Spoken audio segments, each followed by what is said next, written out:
recording. चला सर्वांना शुभ संध्याकाळ. शुभ संध्याकाळ.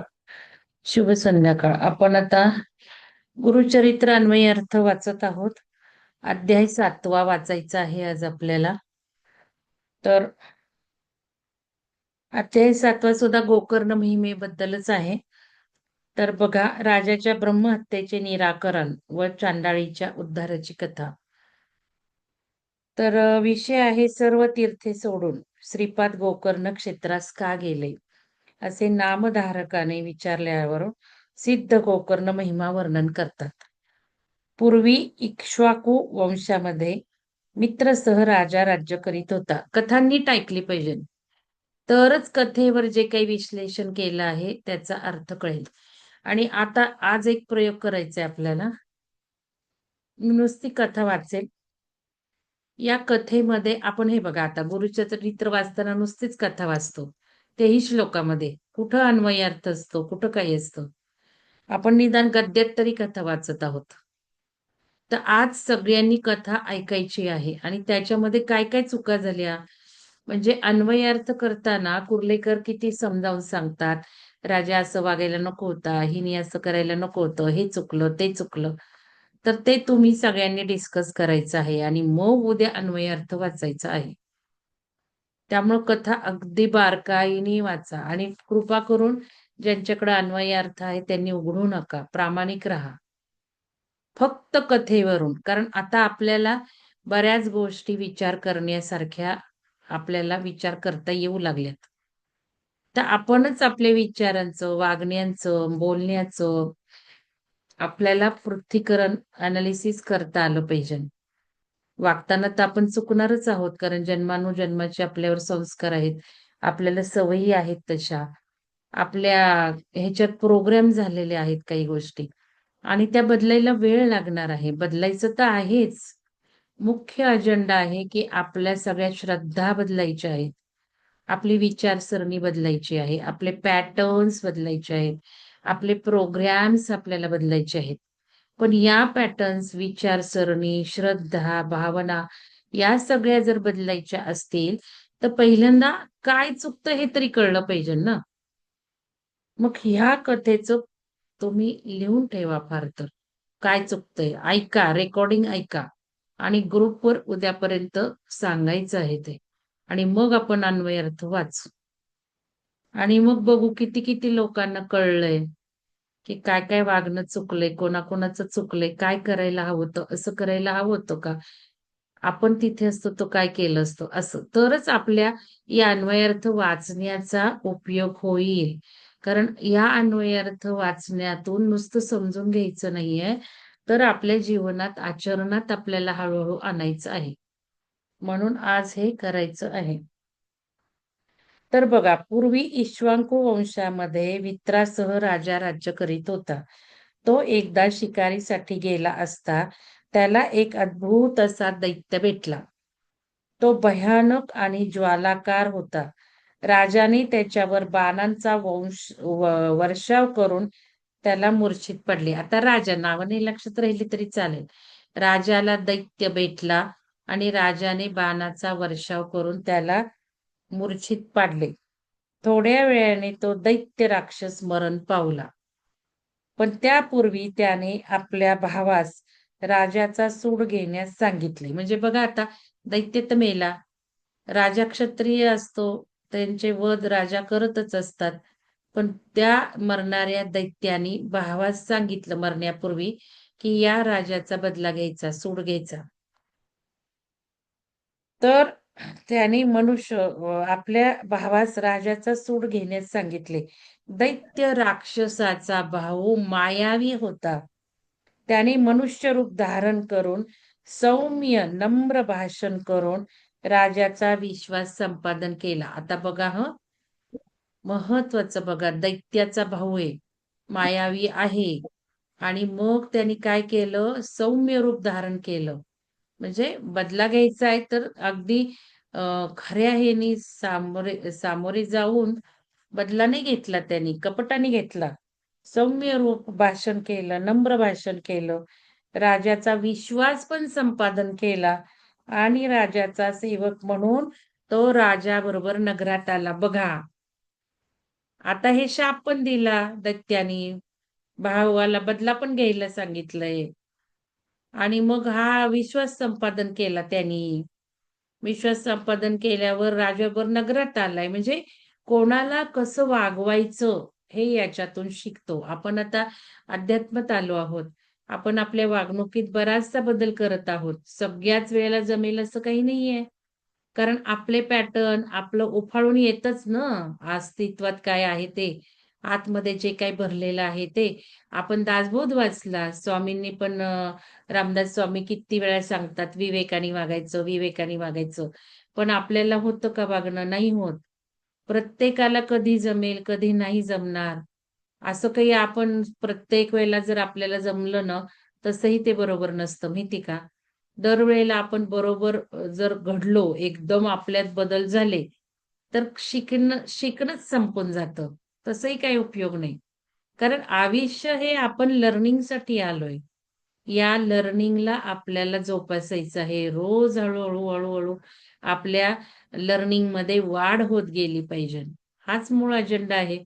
मग एकदम 180 डिग्री बदल झाला. कायमचं आपण सगळ्या गोष्टी लक्षात ठेवल्या, तर जसं सुख, सुख, सुख नेहमीच सुख राहील आणि मग जीवनाला किंमतच राहणार नाही. कारण दुःख आलं तर सुखाची किंमत राहते. तसंच होईल ना, एकदम आपण बदलले आपले पॅटर्न आणि परफेक्ट वागू लागलो, तर संपलंच की. तर असाही उपयोग नाही. हळू-हळू, हळू-हळू म्हणजे सारखं टेस्टिंग होणार, सारखं टेस्टिंग होणार. त्या टेस्टिंगमधनं आपल्याला पुढे जायचंय. कधी आपण टेस्ट उतरणार, कधी त्या टेस्टला आपण चुकणार, असं आहे. तर इथे काय केलं राजानी? त्या दैत्याच्या भावाला घेऊन आला. नगरातच घेऊन आला सेवक म्हणून. एकदा राजाकडे पितृश्राद्ध होते. तेव्हा हा सेवकाच्या रूपाने राहिलेला दैत्य पाकशाळेत होता आणि त्याने राजाचे गुरु वसिष्ठ ऋषी यांच्या पानात एकदम नरमास आणून वाढले. बघा हा आता. राजाच्या चुका काय झाल्यात बघा. त्यांनी काय केलं? सेवकाला आणलं ते आणलं. परत भोजनालयात नेलं. भोजनाचा सेवक परत हे ऋषी आल्यावरही त्यालाच काम दिलं. तिथे तरी बदल करायला हवा होता ना, की आता एवढे मोठे वसिष्ठ ऋषी गुरु आपले आलेले आहेत. त्यांना छान स्वयंपाक करायला लावला पाहिजे. आचारी चांगले आपण कसं करतो की नाही? कामवालीला सांगतो, स्वयंपाकवालीला असेल, घरवालीला आवरायला सांगतो, काय काय करतो. तर ह्या राजाने लक्षच घातलं नाही कोण सेवक आहे ते. आणि त्यांनी वसिष्ठ ऋषींच्या पानात एकदम नरमांस आणून ठेवले. वसिष्ठ रागावले आणि त्यांनी राजाला तो ब्रह्मराक्षस होईल असा शाप दिला. ते ऐकून राजाही संतापला आणि मी अशी काही आज्ञा दिली नव्हती. तरी सुद्धा तुम्ही मला शाप देत आहात, तर मी सुद्धा तुम्हाला शाप देईन. बघा राजानी ऍक्सेप्ट केली नाही चूक आणि आपणही नेहमी असंच वागतो. आपलं काही चुकलं की आपण सबबी सांगत बसतो. की असं झालं, तसं झालं, तसं झालं. आपण ॲक्सेप्ट करत नाही चूक लगेच. तसंच राजा म्हटला, की "मी केलंय का ते?" मग राजाही चिडलाच. आणि राजा पण म्हणतो, गुरूंना म्हणतो, की "मी सुद्धा तुम्हाला शाप देईल." गुरु असतात ना राजाचे वसिष्ठ मुनी. असे तो वसिष्ठ ऋषींना म्हणाला. तेव्हा राणी सती मध्यंतीमध्ये पडली आणि तिने राजाला गुरूंना शाप देण्यापासून परावृत्त केले. तिच्या सांगण्यावरून राजाने शाप देण्यासाठी हातात घेतलेले पाणी खाली टाकले. बघा शापाला सुद्धा पाणी लागायचं. आपण बघितलं ना पाण्याचं महत्व किती आहे. पाण्याला मेमरी असते. त्यामुळे प्रत्येक ठिकाणी उपास सोडायला पाणी, द्यायला पाणी, सगळ्याला पाणी. पाण्याचं महत्व किती आहे बघा. तर खाली टाकून दिले. ते त्याच्या स्वतःच्याच पायावर पडले. आता खाली टाकताना सुद्धा काळजी घेतली का? नाही. पायावरच पडले. त्यामुळे त्याला कल्मषपाद असे नाव प्राप्त झाले. कल्मषपाद म्हणजे पाय, कल्मष. व तो ब्रह्मराक्षस झाला. झाला आता शापही न घेता ब्रह्मराक्षस. कारण ह्यांचा वसिष्ठ मुनींचाच होता ना, की तू आता ब्रह्मराक्षस होशील. मध्यंती राणीने वसिष्ठांची क्षमा मागितली. राणीने क्षमा मागितली तेव्हा वसिष्ठ शांत झाले व 12 वर्षानंतर हा पुन्हा राजा होईल असा उपशाप त्यांनी दिला. म्हणजे ज्या वेळेला कोणी क्षमा मागतं त्याला उपशाप मिळतात.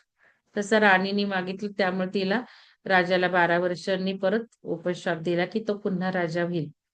राजा ब्रह्म राक्षस होऊन निर्मनुष्य अरण्यात राहून अनेक जीव प्राणी यांना खाऊ घालू लागला. असे असताना जीव प्राणी यांना खाऊ लागला. तो खाऊ लागला प्राण्यांना. कारण ब्रह्मराक्षसच झाला तो. असे असताना एक तरुण ब्राह्मण दाम्पत्यवनातून जात असताना ब्रह्मराक्षसाने त्या ब्राह्मणास खाण्यासाठी पकडले. त्या ब्राह्मणीने ब्रह्मराक्षसाची परोपरीने विनवणी करून ब्राह्मणास सोडण्यासाठी त्याची प्रार्थना केली. पण तिचे न ऐकता ब्रह्मराक्षसाने ब्राह्मणास मारून खाऊन टाकले. आता जोडपं चाललं होतं ब्राह्मण जोडपं आणि या राजा ब्रह्मराक्षसाने खाऊन टाकलं त्याला. त्या पत्नीचं ऐकलं नाही. तेव्हा त्या ब्राह्मणीने सुद्धा शाप दिला. तू सूर्यवंशी राजा असून शापामुळे तू राक्षस झाला आहेस. शापाची मुदत संपून तू पुन्हा राजा होशील. त्यावेळी जेव्हा तू आपल्या स्त्रीशी रममाण होशील तेव्हा तुला तात्काळ मृत्यू येईल. असा शाप देऊन त्या ब्राह्मणीने लाकडं गोळा करून अग्नी पेटवला व त्यामध्ये ती सती गेली. बघा आता हे काय राजाचंच असं झालं म्हटल्यावर सगळ्या राज्यातल्या लोकांना कळलंच असणार ना की वसिष्ठ मुनीचा शाप राजाला मिळाला आहे. तो ब्रह्मराक्षस झालाय, वनामध्ये आहे, लोकांना खातोय. मग हे सगळं त्या ब्राह्मणीला माहिती होतं आणि मग पतीला राक्षसाने खाल्ल्यावर तिने असाच शाप दिला की तू आता जाणार आहेस ना 12 वर्षांनी तेव्हा पत्नीबरोबर रममाण होशील ना. कारण हे दोघं चाललेले असताना नवऱ्याला खाल्ले त्यामुळे ती म्हटली की तू रममाण होशील त्यावेळेला तू पण मरशील आणि मग ती सती जाते. अशी ही दुसरी कथा आहे. लक्षात घ्या पहिली कथा काय आहे की राजा वनवासात आपलं हे जंगलात जाऊन काय केलं ज्वालाकार होता बाणांचा वर्षाव करून मूर्छित पाडले दैत्याला.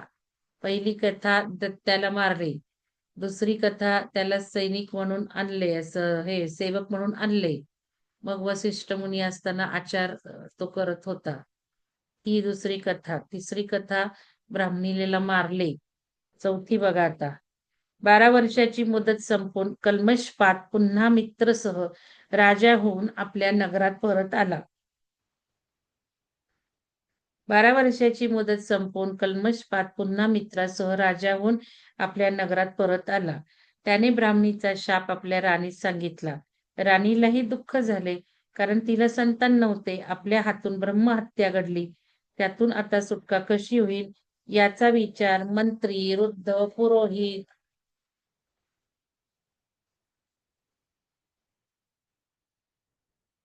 एक मिनिट दार उघडायचं असेल.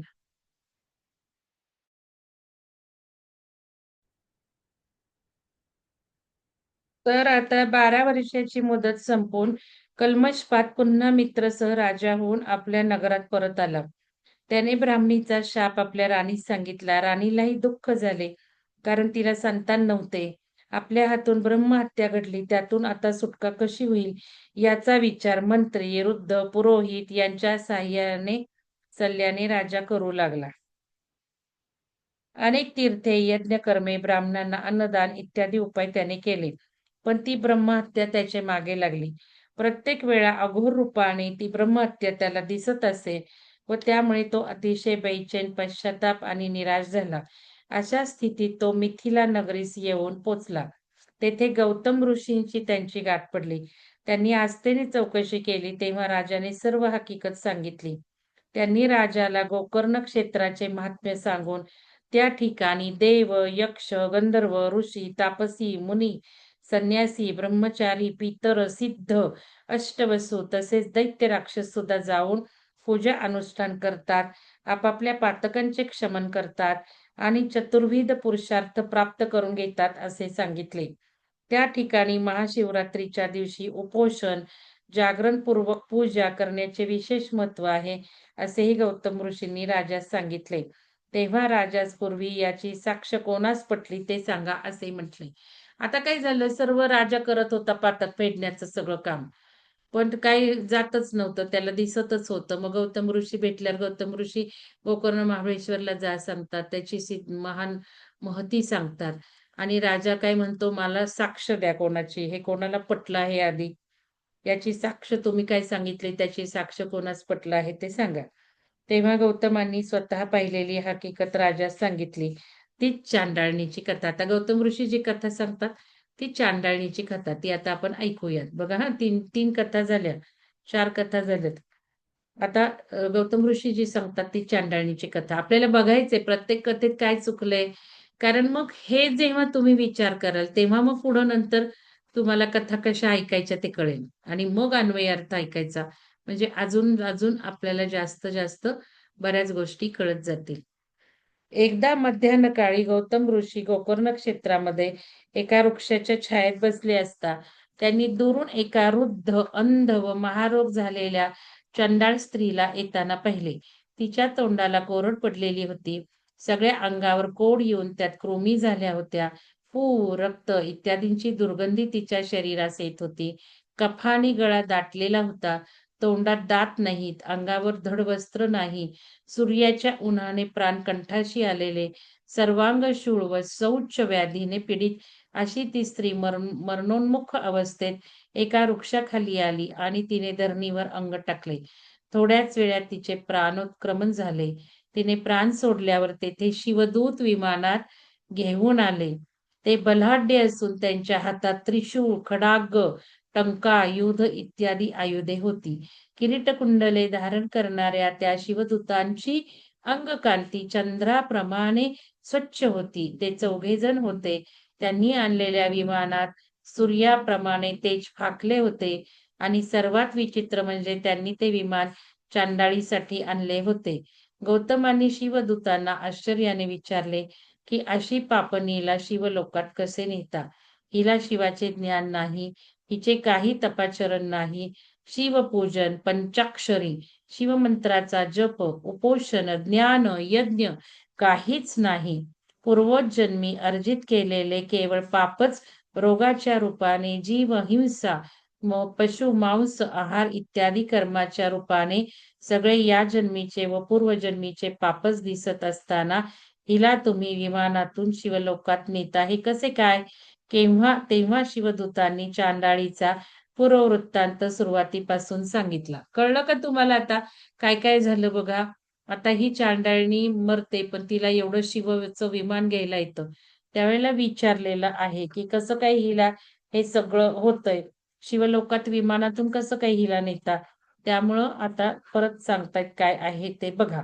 ही पूर्वी सौमिनी नावाची ब्राह्मण कन्या होती. पूर्व आता त्या चांडाळणीचं सांगतात. हिला एवढं रोगाने दुर्धर का वेढलं गेलं, काय झालं आणि मग शिवविमान का आलं हे पण आहे आता याच्यात.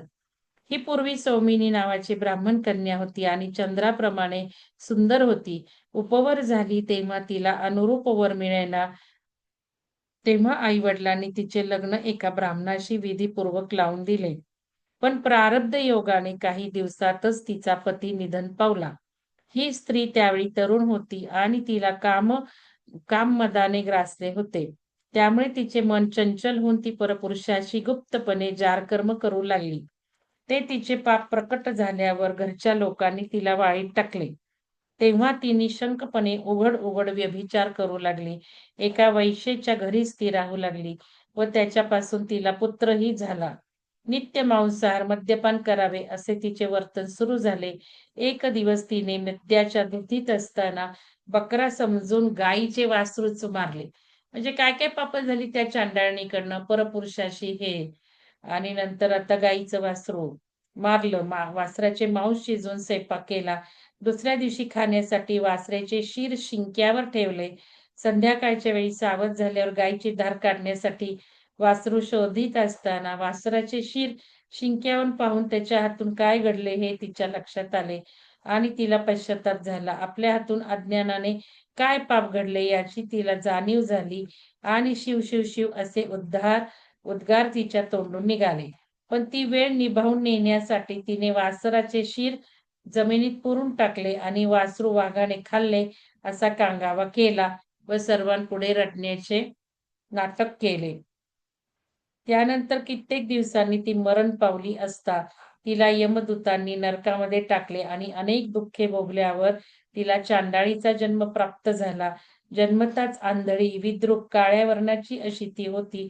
उच्छिष्ट अन्न, मांस वगैरे तिचे आईबाप मायामोहाने तिला खाऊ घालीत. पुढे आई-बाप मरण पावले आणि ही भीक मागून पोट भरीत कसे तरी आपल्या देहाचे रक्षण करीत होती. बरेच वर्ष गेल्यावर तिला कुष्ठ झाले. मूळची आंधळी होतीच, त्यात अन्न वस्त्र मिळेना आणि अशा स्थितीत वृद्धाप आलं. मोठ्या श्रीमंत लोकांना मार्गात आडवे पडून काहीतरी खावयास मागावे. शरीराला व्याधी झाल्या. रक्त गळू लागले. सर्वांग दुर्गंधी झाले. अशा स्थितीत धडपडत माघ महिन्यात गोकर्णाच्या शिवरात्री यात्रेसाठी लोक निघाले. तेव्हा ही सुद्धा त्यांच्याबरोबर भीक मागत तेथे गेली. मी पूर्वजन्मीची पापी नाही. मला भूक भागवण्यासाठी भिक्षा घाला, धर्म करा असे सर्वांना विनवत ती धुळीत लोळत होती. पुरेसे वस्त्रही तिच्या अंगावर नव्हते. उपासामुळे कडाडून भूक लागलेली. पूर्वी अनेक जन्मात अनेक पापे केली. आता तरी तुम्ही लोक काही धर्म करा असे ती लोकांना विनवत होती. पण तिला कोणी भिक्षा घालीना. आज उपास, आज अन्न कोठले असे म्हणून काही लोकांनी आपल्या हातातली बेलाची पानेच तिच्या दिशेने टाकली. ती खाण्याची वस्तू नाही असे समजल्यावर तिने रागाने ती पाने फेकली. ती नेमकी शिवलिंगावर जाऊन पडली. अशा तऱ्हेने उपोषण व बेलाच्या पानांनी शिवपूजन महाशिवरात्रीच्या दिवशी तिचेकडून घडले. त्यामुळे भगवान शिव संतुष्ट झाले आणि त्यांनी तिचा उद्धार केला. दुसऱ्या दिवशी धडपडत जेव्हा ती चांडाळी गौतम बसले होते त्या वृक्षापाशी आली आणि तिचा प्राण गेला, तेव्हा शिवदूतांनी तिला विमानात बसवून नेले. ही चांडाळीची कथा गौतम ऋषींनी मित्रसह राजाला सांगितली. त्याप्रमाणे गोकर्ण क्षेत्रात जाऊन राजाने शिवपूजन केले आणि तोही ब्रह्महत्येच्या दोषातून मुक्त झाला. अशी ही 7व्या अध्यायातील गोकर्ण महात्म्याची कथा. बघा, राजा सुद्धा गोकर्ण क्षेत्रात जाऊन शिवपूजन केले. आता हे बघा, ज्या वेळेला आपण गुरुचरित्र वाचतो त्यावेळेला श्लोकांमधून हे सगळं वाचतो. वाचताना मला तरी असं वाटतं, मी काय कधी वाचन केलेलं नाहीये, तर वाचताना मला असं तरी वाटतं की आपण नुसतं भक्ती, महात्म्य, गोकर्ण महात्म्य, पूजेचं महत्व काय, शिव पूजा करायचं महत्व काय, या दृष्टीने आपल्या आचरणात आणतो. शुद्ध भाव आपण निर्माण करतो. सात्विक भाव आपण निर्माण करतो. या शुद्ध भावाने, सात्विक भावाने आपल्या ऑरामध्ये थोडेसे सात्विक व्हायब्रेशन्स येऊ लागतात. जसं आपण सुचिर्भित होतो, मग पारायण करतो, अंघोळ करतो. काहीतरी आपला संकल्प असतो की श्रावण महिना आहे, आपण हे काहीतरी चांगलं सेवा करू. रोज आपण पारायण वाचू. भाव शुद्ध होतात. आपण काही चांगल्या गोष्टी करतो महिनाभर. काही वाईट वागत नाही, तिखट तामसी खात नाही, कांदा लसूण काही सोडून देतो किंवा एक वेळ आपण उपवास करतो. संध्याकाळी लवकर जेवतो. हे श्रावण महिना आपण साधारण करतो. संध्याकाळी 7 वाजायच्या त्यावेळेला जेवतो. म्हणजे निसर्गाप्रमाणे राहण्याचा प्रयत्न करतो आणि हे सकाळी सुंदर आपण असं वाचन करतो. हे वाचन करताना आपल्या मनात भक्ती निर्माण होऊ लागते. पण मला नाही वाटत की या कथा ऐकताना आपण असं बघतो की या कथांमध्ये कोणाचं काय चुकलं, कसं हसायला हवं होतं, याचा गर्भित अर्थ काय आहे, आपल्याला यातून उपदेश काय घ्यायचा आहे, आपल्यासाठी काय बदल करायचे आहेत, हे असं वाचन मला असं वाटतं होत नसावं किंवा होत नाही. मग अन्वयार्थ वाचताना आपल्याला कुर्लेकर लेखक सांगतात, प्रत्येक ठिकाणी चूक काय झालीये, ती योग्य काय हवी होती, असंही सांगतात. तर आता या कथेतून तुम्हाला सांगायचं आहे उद्यापर्यंत, मग आपण याचा अन्वयार्थ बघणार आहोत. आणि मग इथून पुढे जेव्हा कथा वाचत असतो, अर्थाने बघा. आणि आपण ज्यावेळेला हे वाचतो, त्यावेळेला मननचिंतन थोडंसं केलं पाहिजे ना आपण. काहींनी खूप सुंदर कमेंट्स लिहिलेले आहेत. सुलक्षणा मॅडमनी लिहिल्यात आणि लिहिली आहे बघा कालच्या श्रद्धा ह्यांच्या सुजाता मॅडमच्या ह्याला. परत अजून कोणी लिहिली आहे, अजून वाचली मी, तर त्यांनी पण खूप सुंदर लिहिली आहे. हे असं सांगणं फार महत्वाचं असतं. कोणी लिहिली आहे सुलक्षणा मॅडम? छान लिहिलेली आहेत दोघींनी.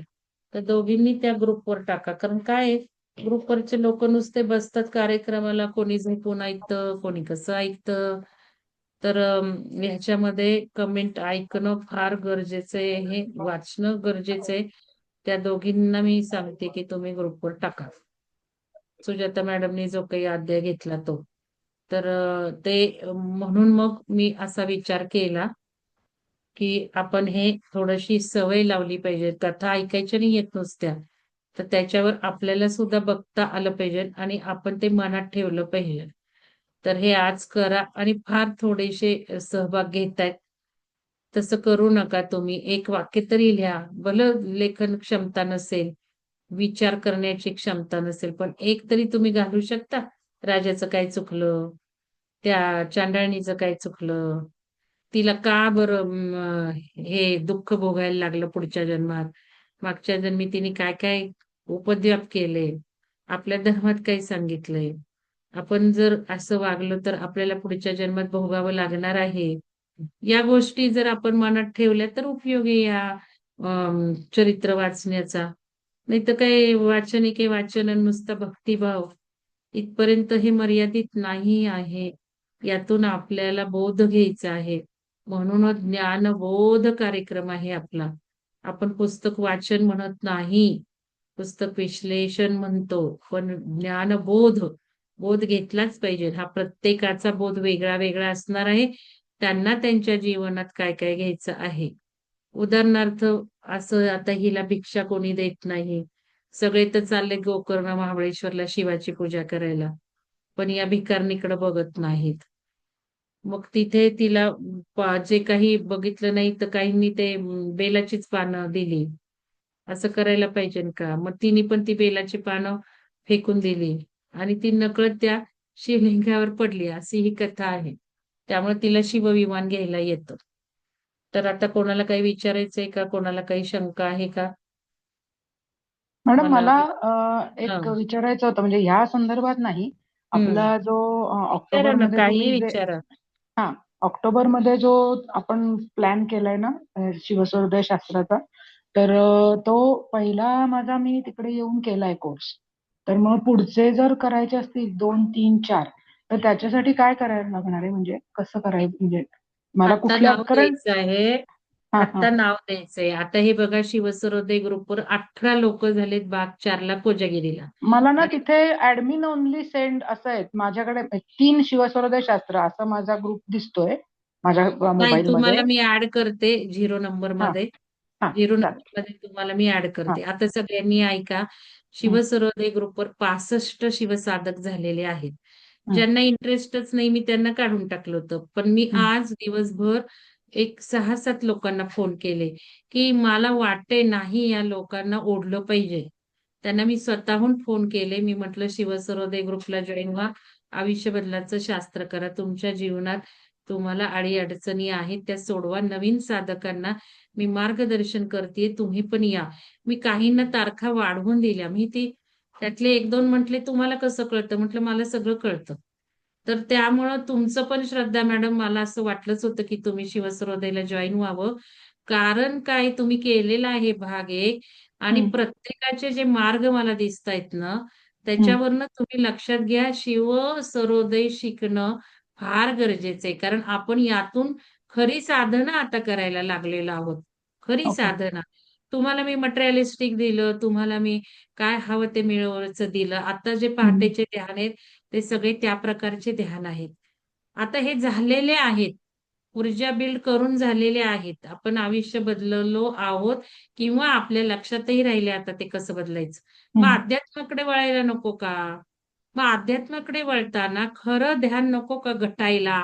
ध्यान घटणं म्हणजे कॉन्शियसनेस वाढवणं, जो हं, श्वासातून कॉन्शियसनेस वाढणार आहे. शिवसरोदय हं, शास्त्र हे श्वास म्हणजे कॉन्शियसनेसचा आहे, प्युअर हं, कॉन्शियसनेस. हं, ज्यावेळेला आता मी 8 बघा शुक्रवारपर्यंत एक नियम बघायला सांगितला पूर्णांग. पूर्णांग पाळायचा. पूर्णांगासाठी आता बघा मी हे साधं वाचताना पुस्तक कुठं ठेवायला पाहिजे. तर बाबा उजवी बाजू माझी चालू आहे, की मी उजव्या बाजूला ठेवायला पाहिजे. माझी डावी नाकपुडी चालू आहे, की मी डाव्या बाजूला असं ठेवून वाचलं पाहिजे. हं, मग मी ज्यावेळेला श्वास बघणार आहे, त्याच वेळेला मी श्वासाला कनेक्ट होणार आहे. म्हणजे मी ब्रह्मांडाला कनेक्ट झाले, मी निसर्गाला कनेक्ट झाले, मी निसर्गाची पॉवर घेऊ लागले. साधं नाहीये ते नुसतं श्वास बघणं. हे निसर्गाची पॉवर मी घ्यायला लागले. मी निसर्गाला कनेक्ट झाले. निसर्ग मला आता देणार काय बोलायचंय तू. आणि तुम्ही बघता ना कसं होतं ते तिकडनंच येतं ना, काय बोलायचं, कसं हम्म. घ्यायचं, काय घ्यायचं. ते तिकडनं येतं. काय येतं? त्याला कनेक्ट व्हावं लागतं. मग एक नियम साधा तुम्हाला पूर्णांग वाटतो. मग ठीक आहे ना, आता पूर्णांग काही मुलांकडनं काम करून घ्यायला, नवऱ्याकडनं काम करून घ्यायलाच पूर्णांग करायचंय का? नाहीये. त्याच्याही स्थिती आपली पार करायची आहे आपल्याला. मग पूर्णांगावर मी हे घेऊन वाचतीये, म्हणजे माझ्या श्वासाला मी आता बरोबर न्याहाळलंय, श्वासाला कनेक्ट झालीये, ब्रह्मांडाला कनेक्ट झाली, ब्रह्मांड मला वाहू लागलंय, ज्ञान देऊ लागले, मी फक्त माध्यमाने वाचत आहे. माझी उजवी नाडी चालली, मी अशी वाचत आहे. जेव्हा मी हे बघते त्यावेळेला मी कनेक्शन प्राप्त करते. अर्चना मॅडम व्हिडिओ बंद करा. मग कॉन्शियसनेसही वाढतो. हम्म. चेतना वाढते. श्वासाला बघणं, हेच हम्म. तर ध्यान आहे ना. हम्म. ध्यान काय आहे सांगा? ध्यान घटना काय आहे? अर्चना मॅडम व्हिडिओ बंद करा की. अर्चना मॅडम व्हिडिओ बंद करा. काय झालं अर्चना मॅडमला?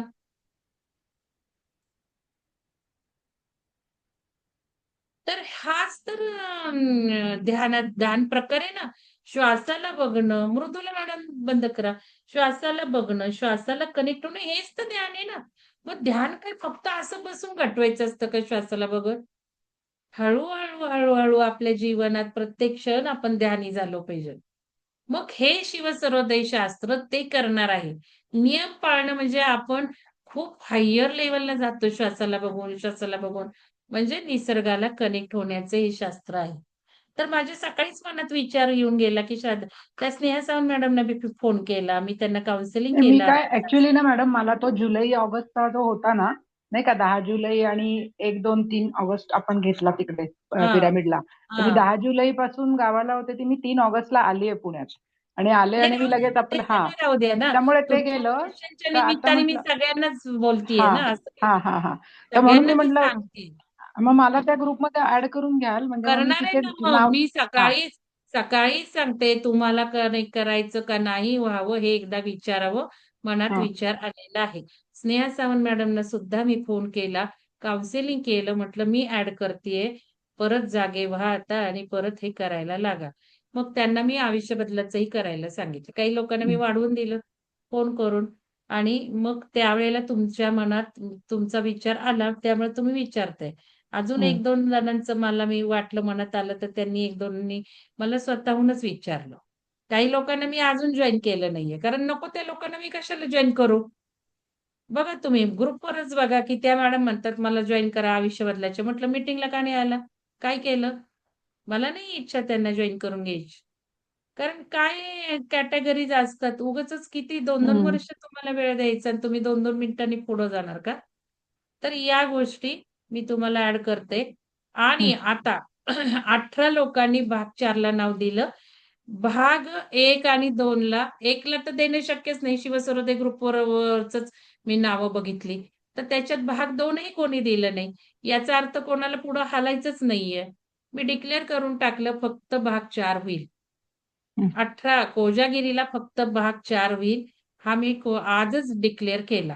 कारण तिथे भाग 1 झालेले हल्ले नाहीत. भाग 2 झालेले काहीतरी 3 नावं आहेत, की आम्ही भाग 3 करू. मग मी ठरवलं बघू भाग 3 ला 7-8 झाले तर भाग 3 घेऊ, नाहीतर 4च करू. मिस्टरांनी सांगितलं. आता ध्यान ग्रुपवर परत एकदा संधी दिली. ध्यान आणि ज्ञानवरही. आधी नुसतं ज्ञान ग्रुपवर टाकलं होतं. की नवीन लोकांना जर भाग 1 करायचा 2 करायचा तर ठीक आहे, मी एक ओढाताण करून घेईल. एक संधी देत आहे. म्हणून मग मी तो ज्ञान ग्रुपचा ध्यानहीवर टाकला. पण नावच येत नाहीये. आता तुम्हाला भाग 2 करावा लागेल ना आधी श्रद्धा मॅडम. भाग 4 ला कसं येता येईल तुम्हाला डायरेक्ट? मग तुम्हाला भाग हा. हा. 2 आणि भाग 3 तर व्हायची शक्यता आहे. तिथे 3-4 नावं आहेत. हम्म. मग भाग 2 लाही नाव आली तर मग तुम्ही येऊ शकता. बर, चालेल त्यावेळेला चालेल. त्यावेळेला अजून मला ते जड जाणार आहे एकत्र. मी कदाचित कोजागिरीच्या आधीच माझं जरा दुखायला लागलं. मी कलर घेत होते. माझ्या हाताला ना मुंग्याच यायला लागल्यात. मी दोन्ही रंग ट्राय केले बघा. हम्म. 5 मिनिटांनी ते हे होतंय. तर हे हा, तेच मला विचारायचं होतं मग की भाग भाग एक दोन झालाय. आणि ना भाग एक भाग दोन थोडं आधी घेईल मी. कारण हा 4 दिवस 4 कोर्स खूप लागोपट मला हे होईल हा. त्रास. तर ओके. तो कदाचित सप्टेंबर एंडला मी करेल. पण त्याला चालेल. आपल्याला पण पित्र पंधरवड्यात नाही करून चालणार. आपल्याला हो ते हो सगळं हो. बघून करावं लागतं. तर चालेल चालेल. भाग 1, 2 अजूनही आणि लवकर नावं देत नाहीत. लोकांचं कसं आहे, बघू त्यावेळेला, काही होणार नाहीये त्यावेळेला. माझे संकल्प आधीच ठरतात. तुमच्यासारखं 11th आवरला करून फायदे सुद्धा होत नाहीत हे लक्षात घ्या. तुम्ही ज्यावेळेला 1-1.5 महिना घोळवाल मनात करायचंय, करायचंय, करायचंय, त्यावेळेला तेवढं त्या लेव्हलला जाणार आणि हम्म. मग ज्ञान घेऊन उपयोग होणार. तर भाग 1 आणि 2 कदाचित एंडला मी करेल. बघूयात. तुम्ही नाव देऊन ठेवा त्या चालेल. ज्ञानबोध ग्रुपवर. हा, चालेल चालेल. मग ज्ञानबोध ग्रुप आहे त्याच्यावर माझं नाव देऊन ठेवते मी, की मला इच्छा आहे करायची. हां. म्हणजे माझी एलिजिबिलिटी तुम्हीच ठरवा कुठल्या कोर्सला मी घ्यायचं. एलिजिबिलिटी नाहीये, एलिजिबिलिटी हा, नाहीये. म्हणजे एक कारण काय झालाय. आहे, शिवसर्वोदय शास्त्राला इलिजिबिलिटी ध्यानी साधक असणंही आहे. ओके. आत्ता मी नवीन लोकांना लगेच येऊन दिलं आणि त्यांनी पात्रता तिथे सिद्ध केली पिरॅमिडला. हम्म खूप छान त्यांनी पिकअप केलं आणि छानच केलं. एक संधी दिली मी त्यांना पुढे जंप मारायची. आता हम्म. टिकून राहिले, त्यांनी काही केलं तर जाणार पुढे, नाही तर काय उपयोग आहे. हो, म्हणजे जी संधी दिलेली बरोबर. त्याचं सोनं त्यांनी केलं पाहिजे. नाहीतर एवढं अचानक कोणाला शिवसर्वोदयला यायला मिळतं का? तर या तिन्ही 3 नवीन साधक आहेत आणि त्यांनी लगेच भाग 4ला नावं दिली. 3-4 साधक आहेत. त्यांनीच उलट किंबहुना त्यांनीच मला जाताना सांगितलं, "आम्हाला भाग 4 करायचंय, आम्हाला भाग 4 करायचंय." म्हणून परत तो मेसेज टाकला. ते म्हणे, "तुम्ही पूर्वी टाकला, पण आता परत टाका." आणि या सगळ्यांनी ज्या नवीन 4ही संधी दिलेली आहे मी, त्या 4ही लोकांनी भाग 4ला नावं लिहून टाकलीत. त्यातल्या एकीचा भाग 3 नाही झाला, तिनेही लिहिलंय मला. जॉब करत असून, लक्षात घ्या. तर या गोष्टी आणि पैशाचा-बिशाचा विचार काही केलेला नाहीये. पैशाचा विचार बाकी कसलाच लॉजिकली विचार करायचा नसतो. कारण हे सगळे टूल तुम्हाला दिलेत मी. प्रॅक्टिस करून घेतलेली आहे. आपल्याला हवं ते कसं मिळवायचं. त्यामुळे कुठलीही अडचण येऊ शकत नाही. एक आपली इच्छा आहे, संपलं. अडचण कुठली येऊच शकत नाही. येणारही नाहीये. आणि तुम्ही तारखाही बदलू शकता. तुमच्या अडचणींना जर क्लॅश झाला, तर मी तारखा बदलते अचानक. बऱ्याचदा लोकांचं असं झालेलं आहे, मी तारखा बदललेल्या आहेत. तर या सगळ्या गोष्टी. कारण आता शिवसर्वोदय 65 लोकं झालेत ना, आता ते ध्यान मी घेणार आहे आणि त्या खऱ्या प्रकारच्या साधनेला आपण सुरुवात करणार आहोत. मी जरी आता 3:30ला म्हणतीये, कदाचित ते 4:30ला होऊ शकेल. असंही काही एक वेळ येईल आणि मग हे जे 4:30चं ध्यान आहे, ते कुठेतरी शिफ्ट होईल. पण 3:30ला मी का घेतीये, की 3:30ला खरंच ऊर्जा अमेझिंग असते. तुम्ही 10 मिनिटं जरी ते ध्यान करून झोपला ना, तरी भरपूर काही घडणार आहे. भरपूर. कारण आपण आता श्वासातलं तत्व पण बदलायला लागलोय. तत्व पण एका क्षणात बदलायला लागलं. इथपर्यंत ते 3:30च्या थोड्या दिवस साधना करून जंप मारल्यात लोकांनी. आणि ह्या का अशा होतात? का तर 3:30ला पूर्ण अंजलिक ऊर्जा असतात. आपल्याला घेऊन जाण्यासाठी ज्या सपोर्ट सिस्टम आल्या त्या आपल्याला 3:30ला मिळतात. त्यांचं कनेक्शन होतं 3:30 ते 4 या वेळात.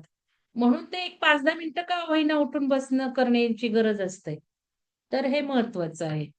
ठीक आहे, चला. अजून काही कोणाला विचारायचंय का? सुलक्षणा मॅडम? मी नाव देते मग ज्ञानबोध ग्रुपवर हां, माझं. नाव द्या, हा, नाव द्या. जो कुठला हो. कोर्स असेल तो कोर्स येऊन मी तिथं करून जाते. नाव द्या आणि हो, नाव 10 देते. तारखेला प्रतिपदा आहे हो आणि हो मी तुम्हाला ॲड करते शिवसर्वोदय मेन हो. ग्रुपमध्ये चालेल आणि चालेल. तिथे 10 तारखेच्या संकल्पात लिहून टाका. हा हा हा. अजून कोणाला काही विचारायचे कुठल्याही बाबतीत विचारायचे का? तारा मॅडम तुम्ही यावेळेला ठरवा. जर लागोपाठ झालं तर तुम्हाला क्वाईट चांगले 3-4 दिवस मिळतील. हो मॅडम, जो मी विचार करतच होते की हां. नेक्स्ट होईल म्हणजे तेव्हा कसं मी येईल. निवांत निवांत होईल. आणि नाही. थोडे लोक असणार आहेत. मी जास्त नाही घेणार आता. भाग 4ला तर मी जास्त नाही घेऊ शकत तुम्हाला सांगते. त्यामुळे मी उडवले. कोणालाही विचारा मॅडम, जे आहे मला भाग त्यांना. 4 करता येईल का? भाग हो, 4 करता येईल तुम्हाला ना मला? लागोपाठ हा तुम्ही 2, हा. 3, 4 लिहून टाका. आणि बर. तुम्ही आत्ताच्या लोकांना विचारा 2 ऑगस्ट, 3 ऑगस्ट, 4 ऑगस्ट. मी किती लोकं हा. उडवले. मी बर बर. शेवटच्या आदल्या दिवसापर्यंतही लोकं उडवली. येऊ नका हा म्हटलं. हा हा. बर बर. कारण तुम्ही जर संकल्प पेरले नाही, तुम्ही जर त्या ग्रुपकडे ढुंकून बघितले नाही, तुम्हाला यायची क्युरिओसिटी नाहीये, तुम्ही तिथे उत्तरं देत नाहीये, कसं येणार आहात, काय येणार आहात, मी धडाधड उडवले ना, काय येऊ म्हटलं. तर या गोष्टी कारण आपल्याला वेळेआधी जसं आपण म्हणतो 4 वाजता ध्यानी या. आपण ऊर्जांना आवाहन करत असतो. मग तिथे 4ला त्या ऊर्जेचा अपमान करून कसं चालेल? मग काही आणि बघा मी ज्यांना येऊ नका म्हटलं ना बारकाईने ऑब्झर्वेशन करायची शिवसुरदे ग्रुपवर. मी काहींना म्हटलं रिपीटला येऊ नका आणि त्यांना अचानक काहींना तर मी काढलं, पण काहींना न काढता सुद्धा त्यांना अचानक प्रॉब्लेम आले. येऊच शकले नाहीत. कळतं ना मला, मी काय म्हणत असते घाई करू नका, येऊ नका. मला माहिती असतं ना. नाही ऊर्जेने येऊन दिलं. मॅडम मॅडम हां. अर्चना तुम्ही मॅडमचं विचारा. हां, बोला. तुम्ही तारा मला म्हटलं ना, तर खरंच माझं इम्पॉसिबल होतं आता येणं. मला तुम्ही माहिती जे आहे बोलले ना मॅडम. ते तारा खरंच मॅडम, तुम्हाला राग आला असेल, पण तुम्ही आला असता तर तुम्ही जास्त आजारी पडणार होता. तुम्हाला दगदग होणार होती आणि घरातही काही अडचणी येणार होत्या. हो मॅडम. तर मी म्हटलं ना मेसेजमध्ये तुम्हाला, की तुम्ही नाही म्हटलं म्हणजेच काही ना काही त्यात चांगलंच असेल. असा मी तुम्हाला मेसेज टाकला आणि खरीच गोष्ट 30-31ला वेदांत आजारी पडली. 5-6 दिवस हाय ग्रेड फीवर. ते तिचं तिचं होऊन राहिलं तितक्यात डेंग्यू झाला दर्शनाला. मला ना व्हायब्रेशननी कळलं मॅडम जे व्हायचं होतं ते हो. पण झालंय माहिती का? आणि हाय ग्रेड फीवर आताही ती म्हणजे थोडं हं. बेड रेस्टवरच आहे आणि खूप फीवर होता तिला. मला आणि ते थोडंसं तर माझं ना अडथळे वाटत इम्पॉसिबल होते. होतं येणं जरी मी अ, मला आ, अडथळे वाटत होते आणि हं, तुम्हाला ही अडचण येऊन एक्झॅक्ट काय झालं ते नाही मला माहिती, पण आजारपण मला हं, असं हे होत होतं हं, हं. आणि ते येऊन गेलं हेही मला कळलं. उलट आणि ती मीच वाट बाई बघत पण होते. फुल ते तेच फुल टाइम तुम्ही मेड केव्हा आहेत ना. तुम्ही केव्हा मला म्हणताय मॅडम बरं झालं तुम्ही मला नाही म्हटलात. हो हो, मी म्हंटल दर्शनाला बरं झालं मॅडमनी म्हंटल मॅडमला काहीतरी आलं असेल, त्याच्यामुळे त्यांनी मला डायरेक्टली म्हंटल आणि ते म्हंटल ते चांगल्यासाठीच झालं म्हंटल, की नाही तर मला जमलंच नसतं ना, पॉसिबलच नव्हतं. आणि ती बाई होती ना 24x7 वाली, ती पण आजारी पडली. अरे बापरे! बघा आजारपणच जाणवत होतं. मी मग म्हटलं तुम्हाला मला थोडे सगळ्यांचं प्रॉब्लेम येणार करावं आहे. लागलं. तर दर्शना, प्रॉब्लेम येणार आहे. वेदांता, ही पोरगी सगळ्यांचं. म्हणून कसं असतं माहिती का, की हे उच्च ज्ञान घेताना ना, खूप आधी संकल्प पेरला पाहिजे. कारण त्या ज्ञानाचा फायदाही आपल्याला उच्च झाला तर काम, कुल, जायचंय, करायचंय, त्यातून काय साधायचंय, अचीव्ह करायचंय, हे सगळं ठरवून, परिपक्व होऊन, आंबा पिकवूनच आला, की मग फळ खायला मिळतं. मी असं आता अचानक जाऊ, संकल्प जाऊ, जाऊ लिहायला सुरुवात करते. हां, हां, हां. लिहून ठेवा नाव आणि मॅडम हां, म बोला. हा मला एक छोटासा अनुभव शेअर करायचा आहे इकडे. हां, तर करा, करा. हा तर काय झालं की आपलं दासबोध झालं ना हां, वाचन जे काही हं. त्याच्यानंतर मी दासबोध माझ्याकडे होता तर तो मी वाचतेय म्हणजे एक एक जसा जसा वेळ होईल तसा तर त्याच्यामध्ये ते लिहिलंय ना की आत्मसाक्षात्कार आत्मबोध आणि दीक्षा आणि गुरुचं सगळं तर तुम्हाला हं. माहितीये त्याप्रमाणे मी अगदी सुरुवातीला आपली नवीन ओळख झाली तेव्हा मी तुम्हाला विचारलं होतं ना की दीक्षा म्हणजे काय मला क्युरिओसिटी आहे हं, मॅडम हं, वगैरे हं. तर ते प्रश्न अजूनही डोक्यात अधनं येतात तर गंमत अशी झाली की ते वाचताना असेच मी विचार करत बसले होते की नक्की काय असेल दीक्षा आणि आपल्याला ही अनुभूती कधी येणार वगैरे असा एक मनात विचार येतात बसल्या बसल्या तर असा विचार मनात यायला आणि दुसऱ्या दिवशी माझे मिस्टर लायब्ररीत गेले होते तर तिथल्या लायब्ररीयनला माहितीये मला अशी स्पिरिच्युअल बुक्स वाचायला वगैरे आवडतात हं, तर त्या हं. लायब्ररीयननी हे आपले जनरल गावाहून आले आणि परत लायब्ररी सुरू करायची तर त्याला म्हटलं कुठलं पुस्तक असेल तर दे तर त्यांनी मला आहे ना नाथ संप्रदाय स्थल यात्रा हे पुस्तक दिलं मॅडम त्याच्यामध्ये सगळे ते काय गोरक्षनाथ दिलं वगैरे ते नाथसंप्रदाय?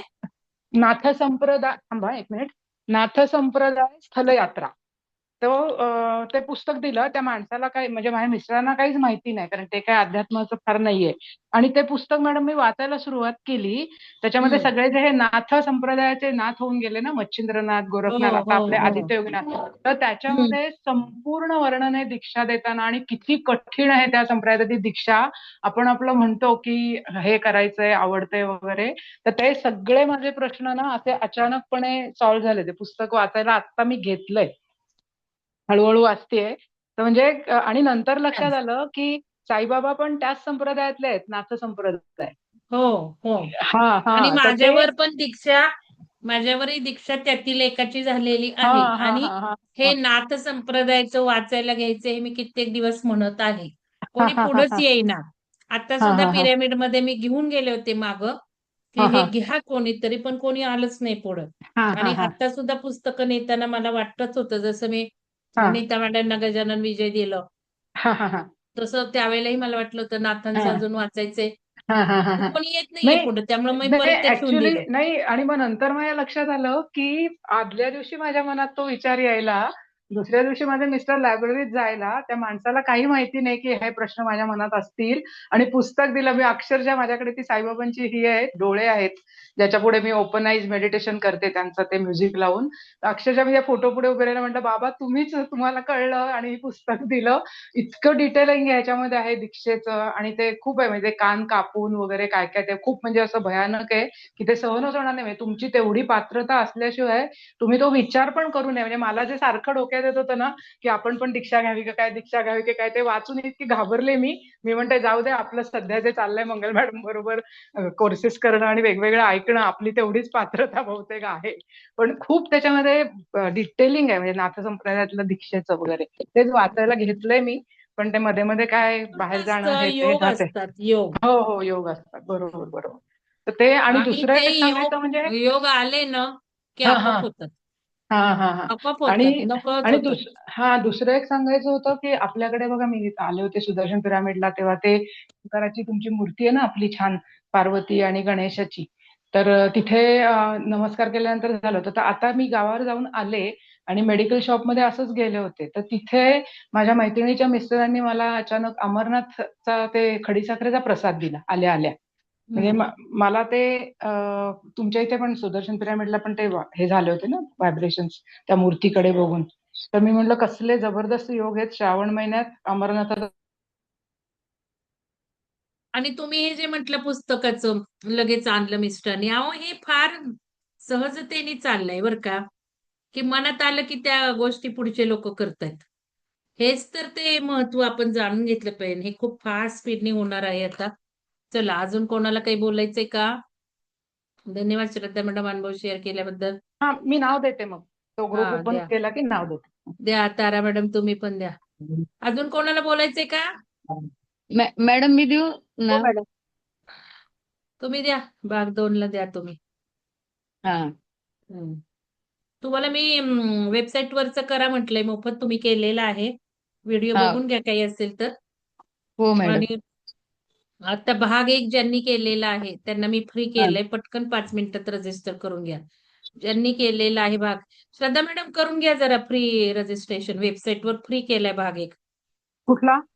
भाग 1 शिवसर्वोदय शास्त्र भाग 1 बर वेबसाईट वर जा बर आणि बर गेट फ्री करा. ज्यांनी केलेलं बर त्यांनीच करायचं आहे. बर आणि बर कालच्या मीटिंगचं रेकॉर्डिंग बघा त्याच्यावर. काल मी ठीक मीटिंग आहे घेतली प्रतिपदेची. ठीक आता आहे ठीक या आहे. ह्याच्यात कुठले ग्रह ऍक्टिव्हेट झालेत आणि हा कुठल्या हा ग्रहाच्या ऊर्जा आहेत हा आणि काय संकल्प पेरायचे ते दिलेलं हम्म, आहे. ते ऐकून घ्या कालची चालेल मीटिंग. चालेल चालेल चालेल. ठीक आहे ठीक आहे.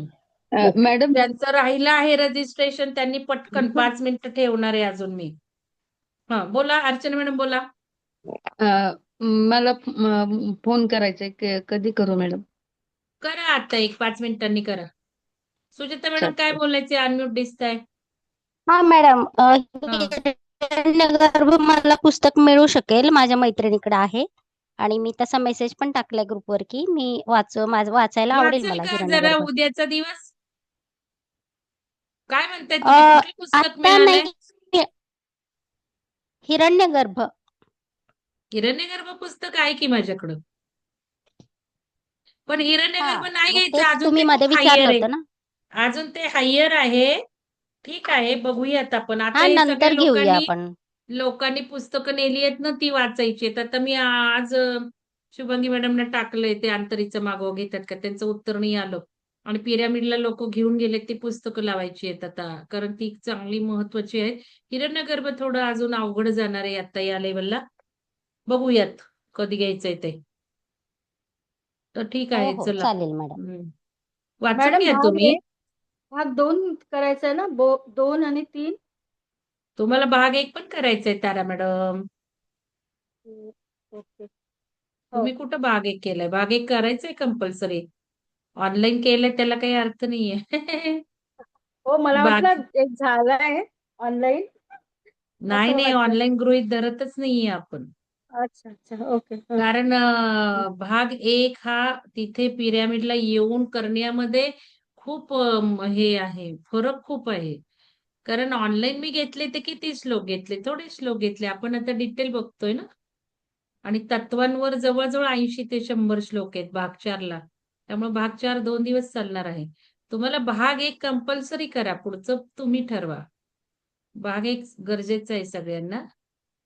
ज्यांना ओके अध्यात्मक आहे. भाग 2 प्युअर आध्यात्मिक आहे.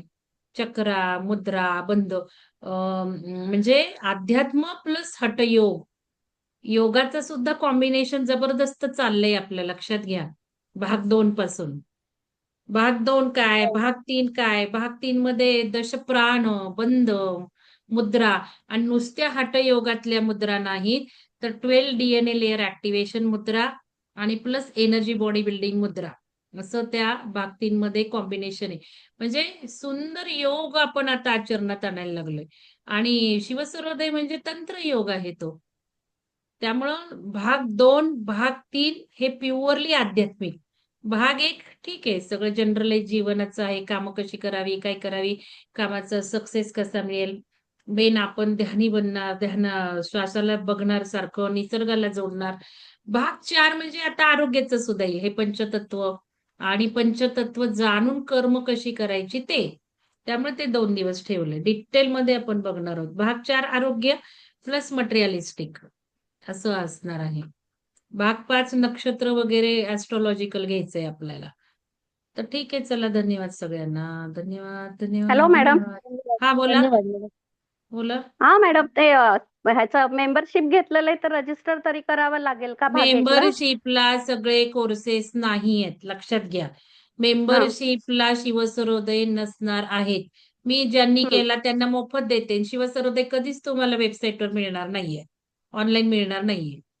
हा, मग त्यासाठी आणि सेपरेट तुमची रजिस्ट्रेशन करू ना? मेंबरशिपला रजिस्ट्रेशन करावंच लागेल ना. मेंबरशिप घ्यावी केलेलं आहे, लागेल ना तुम्हाला. घेतली मॅडम मी. तुम्ही आता मोफत रजिस्टर केला का? भाग एक आता केलाय मी नाही मोफत. करते, मगाशी झाला नाही माझा, आता करून बघते. अहो पण कल्पना मॅडम, तुम्ही आता ग्रुप व्यवस्थित पाळायचे बरं का. हो तुम्हाला तिथे टाकायची काय गरज होती? मी सांगितलं ना शिवसूर्योदय ग्रुपवर टाकायचं म्हणून. हा हा हा मग घाईमध्ये टाकलं गेलं एकदम माझ्याकडून नाही, तिथे. असं काही नाही. याला काही अर्थ नाही. हो अवेअरनेस हो मध्ये राहा. हो हो सगळ्या हो 65 लोकांनी शिवसूर्योदय ग्रुप बघत चला, महत्वाचा. हो ठीक हो आहे, हो चला धन्यवाद.